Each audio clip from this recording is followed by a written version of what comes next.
আসসালামু আলাইকুম গাইস, সবাই কেমন আছেন? আশা করি বেশ ভালো আছেন। তো আজকে আপনারা দেখাতে নিয়ে আসলাম চট্টগ্রামের মধ্যে সবচেয়ে সুন্দর একটা নতুন রেস্টুরেন্ট বা রিসোর্ট হয়েছে, যেটার নাম হয়েছে cap in cox. So cap in cox নামটা কেন দিয়েছে সেটা আসলে এটা কক্সবাজার এরিয়ায় পড়েছে বিধায় ক্যাপ ইন কক্সবাজার দিয়েছে। তো আসলে এখানকার চারপাশটা একদম পুরো আপনাকে মনোলুব্ধ করে দেবে। তার কারণ হচ্ছে আপনি চাইলে এই রিসোর্টটা পুরোটা ঘুরতে পারবেন, সাথে আবার বিচ দেখতে পারবেন, সব কিছু মিলে। আর বিশেষ করে আমার কাছে খুব ভালো লেগেছে এখানকার যে ছোট ছোট দোকানগুলো আছে, যেটা আসলে চোখে খুব সৌন্দর্য লাগার মতন।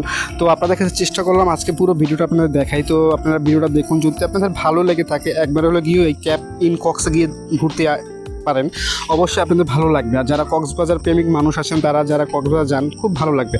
আর ওইটা শেষ করে যখন সন্ধ্যার মুহূর্তে আসলাম, চারপাশে দেখুন লাইটিং বা সৌন্দর্য আসলে একদম পুরো আপনাকে মনোলুব্ধ করে দেবে, যেটা আসলে চোখে না দেখলি নয়। তো আমার কাছে খুব ভালো লেগেছে। আমি প্রকৃতিপ্রেমী মানুষ, আপনার কাছে সবসময় ভালোবাসা কাম্য এবং প্রার্থনা করি। আমার এই প্রকৃতি ভিডিও নিয়ে সবসময় হাজির হই আপনাদের ভালোবাসা এবং সাপোর্ট পাওয়ার জন্য। আপনারা একটু বেশি বেশি করে ভালোবাসা এবং সাপোর্ট দিলে আমি নিজ থেকে আরও ইন্সপায়ার হয়ে এরকম সুন্দর সুন্দর ভিডিও দেওয়ার জন্য, বা কোথায় কী সুন্দর সুন্দর জিনিস বা জায়গা আছে, বা কোথাও রিসোর্ট সৌন্দর্য আছে, সেগুলো সব কিছু তুলে ধরার চেষ্টা করি আপনাদের ভালোবাসা এবং সাপোর্ট পাওয়ার জন্য। তো যাই হোক, আমার এই ভিডিওটা আপনাদের কেমন লাগলো অবশ্যই কমেন্টে জানান।